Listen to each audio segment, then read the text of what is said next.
Hi everyone, আজকে আমি তোমাদের সাথে পোহা রেসিপিটা শেয়ার করব। তোমরা থাম্বনেল দেখে বুঝতেই পেরেছো। আর আমার পোহা খাওয়ার ইচ্ছে হচ্ছিল, তো বিকেলবেলা, তো সেই জন্য ভাবলাম যে একটু পোহা বানাই আর তোমাদের সাথেও শেয়ার করি। তো চলো দেখো।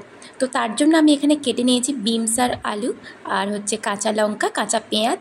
সাথে আমি ফোড়নের জন্য নিয়েছি হচ্ছে কি সাদা জিরে, কালো সরষা, তেজপাতা। তোমরা হচ্ছে কারি পাতাও দেওয়া হয়, কিন্তু কারি পাতাটা এই মুহূর্তে আমার কাছে অ্যাভেলেবল ছিল না, তাই জন্য আমি কারি পাতা দিইনি। আর এই যে কাঁচা বাদাম, তো আমি কাঁচা বাদামগুলোকে প্রথমে ভেজে নেব। তার আগে দেখো আমি যেটা করব, সেটা চিড়েগুলোকে হচ্ছে গিয়ে আমি জলে ভালো করে ধুয়ে নেব। ধুয়ে আমি রেখে দেবো। ধুয়ে রেখে দিলে ওটা কি হবে, অটোমেটিক্যালি ওটা ভিজে যাবে কয়েক সেকেন্ডের মধ্যেই।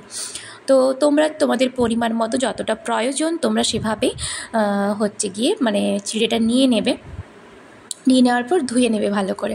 আর জল দিয়ে কিন্তু ভিজিয়ে রাখার কোনো প্রয়োজন নেই, শুধু জাস্ট জল দিয়ে ধুয়ে দেবে। ওটাকেই রাখলেই ধোয়াটাকে রাখলেই ওটাই এমনি এমনি ভিজে যাবে, তোমরা দেখবে ওটা করে। তো যাই হোক, তো চলো। আর অনেকে হচ্ছে কোনো সবজি দেয় না, শুধু আলু দিয়ে করে, বা অনেকে এমনি করে। তো আমার মনে হয় সবজি দিয়ে করাটাই ভালো। তোমরা চাইলে গাজরও দিতে পারো, একদম আমি একটু বড় বড় করে কেটে ফেলেছি। তোমরা চাইলে একদম মিহি মিহি করে কাটতে পারো, ঝিরিঝিরি করে, সুন্দর করে, ছোটো ছোটো করে, দেখতে ভালো লাগবে। তো যাই হোক, তো প্রথমে আমি এখানে বাদামগুলোকে ভেজে নিচ্ছি। হালকা একটু লবণ দিয়ে দেবো যাতে লবণটা ভেতরে ঢোকে, তার জন্য। তো বেশি তাপ দেবো না, বেশি তাপ দিলে ঝট করে চুঁয়ে যাবে। তো অল্প একটু মিডিয়াম তাপে আমি ওটাকে ভালো করে ভেজে নেব। তো আমি হচ্ছে আমার কাছে গাজরটা অ্যাভেলেবেল ছিল না বলে আমি দিইনি, থাকলেও আমি দিতাম সব রকম সবজি দিয়ে। আর এটা ভীষণ হেলদি হবে, খারাপ কিছু হবে না। আর স্পাইসিও লাগবে, একটু লঙ্কা টঙ্কা দিয়ে করলে স্পাইসিও লাগবে খেতে। তো করে দেখতে পারো, ভালো লাগবে তোমাদের, খারাপ কিছু নয়। তো বাদামটা অলরেডি আমার দেখো ভাজা হয়ে গেছে। তো ওই একই তেলে আমি এবার হচ্ছে গিয়ে ওই সবজিগুলোকে ভেজে নেব। আলু আর বিনসগুলোকে আমি ভেজে নেব ভালো করে। তো সাথে যেরকম ভাজার সময় লবণ আর হলুদ দেওয়া হয়, সেইভাবেই আমি লবণ আর হলুদ দিয়ে ওটাকে হালকা তাপে ঢাকা দিয়ে দিয়ে আমি ওটা সুন্দর করে সেদ্ধ করে ভেজে নেব। দেখতেই পাচ্ছি অনেকটা বড় বড়, অনেকটা খুব ছোট ছোট করে আমি কাটিনি, কারণ এত সময় নিয়ে কাটা আমার দ্বারা হয় না। তো আমি একটু বড় বড় কেটে নিয়েছি, তোমরা ছোটো ছোটো করে কাটতে পারো। তো এই যে আমার ভাজা হয়ে যাওয়ার পর আমি অল্প একটু লঙ্কা গুঁড়ি দিয়ে দিয়েছি, একটু স্পাইসি স্বাদ আসার জন্যে। তোমরা তোমাদের পছন্দ মতো দিতেও পারো, নাও দিতে পারো। তারপরে আমি এখানে পেঁয়াজ কুচিগুলো দিয়ে দিচ্ছি। দেখো, এটাও একটু টেস্টের জন্য দিয়েছি, অনেকে দেয় না, ঠিক আছে, অনেকে দেয় না, কিন্তু আমি একটু স্পাইসি স্বাদের জন্য তো আমি এখানে পেঁয়াজ কুচিও দিয়েছি। তো চলো, স্কিপ না করে দেখতে থাকো তারপরে আমি কি করছি। দেখতেই পারছো ভালো করে এবার ভাজা ভাজা হয়ে গিয়েছে। এবার আমি এটাকে নামিয়ে নেব প্লেটের ওপরে।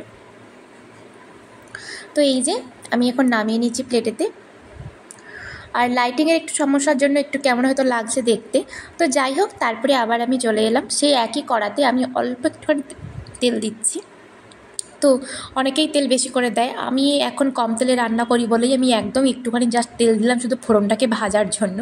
তো আমি সাদা জিরে, কালো সর্ষে আর তেজপাতাটা আমি দিয়ে দিয়েছি। তোমরা চাইলে লঙ্কাও ফোড়ন দিতে পারো, অনেকে আদা দেয়, আদাকে একটুখানি গ্রেড করে নিয়ে আদাটাও দেয়, ভালো লাগে। তো আমি এখানে আজকে আদা দিতে আমার খেয়াল ছিল না, সত্যি কথা বলতে। আমি আগে একবার বানিয়েছিলাম, আমি দিয়েছিলাম, কিন্তু আমার এইবারে আদাটা দেওয়ার কথা আমার একেবারেই মনে ছিল না। আর কারি পাতা তোমরা থাকলে দেবে, কারি পাতা একটা আলাদা স্মেল থাকে, খেতে ভালো লাগে যারা পছন্দ করো। তো এরপর আমি এর সাথে দিয়ে দেবো পোহাটা। খুব সুন্দরভাবে কিন্তু ওটা ভিজে গিয়েছে, তোমরা দেখতেই পাবে যখন নিজেরা করবে। তো পোহাটাকে, আর পোহার দেখবে অন্যরকম পোহার একটা পাওয়া যায়, এমনি চিড়চিড়েটা কিন্তু পোহা হয় না, পোহার জন্য আলাদা রকম একটা চিড়ে পাওয়া যায়, তোমরা দোকানে বললেই ওরা দিয়ে দেবে। তো যাই হোক, তারপরে এই দেখো আমার অল্প একটু নাড়া হয়ে যাওয়ার পরে আমি এবার এই সবজিগুলোকে আর বাদামগুলোকে আমি কড়াতে দিয়ে দেব। দেখতেই পাচ্ছ। তো কড়াতে দিয়ে এবার এটাকে ভালো করে মিক্সড করে হালকাভাবে আমি নেড়ে নেব। বেশি তাপ দেব না, অল্প তাপেই কিন্তু আমি এটা করব। তবে ভালো করে নেড়ে নেব এটাকে আমি।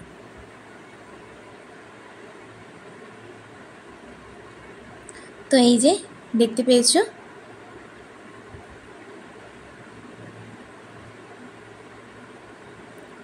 তো এখন পুরোপুরি আমার রেডি হয়ে গিয়েছে। এবার এটাকে আমি সার্ভ করার জন্য একটা প্লেটে আমি এটা নিয়ে নেব কড়া থেকে।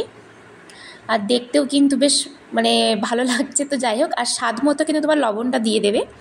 লবণটা সম্পূর্ণ তোমাদের স্বাদ মতো, তোমরা লবণ যদি আগে থেকে থাকে তো ঠিক আছে, নাহলে যখন টেস্ট করে দেখবে লবণ নেই তো লবণটা নিয়ে নেবে।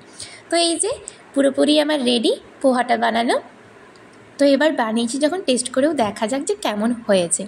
আর নিজে বানিয়েছি তো অবশ্যই বলবো যে ভালোই হয়েছে। তো চলো, আর এটা এটা নিয়ে আমি সেকেন্ড টাইম বানালাম। এর আগে আমি ট্রাই করেছি, তবে আমার ভালো লাগে, খারাপ নয়। তবে আগের বারের থেকে এইবারটা বেশি স্পাইসি হয়েছে। তো চলো, আজকের ভিডিওটা এখানেই শেষ করছি। ভালো লাগলে অবশ্যই একটা লাইক, কমেন্ট, শেয়ার এবং সাবস্ক্রাইব করে দেখা হচ্ছে আবার নেক্সট ভিডিওতে। ততক্ষণ সবাই ভালো থেকো, সুস্থ থেকো, টাটা।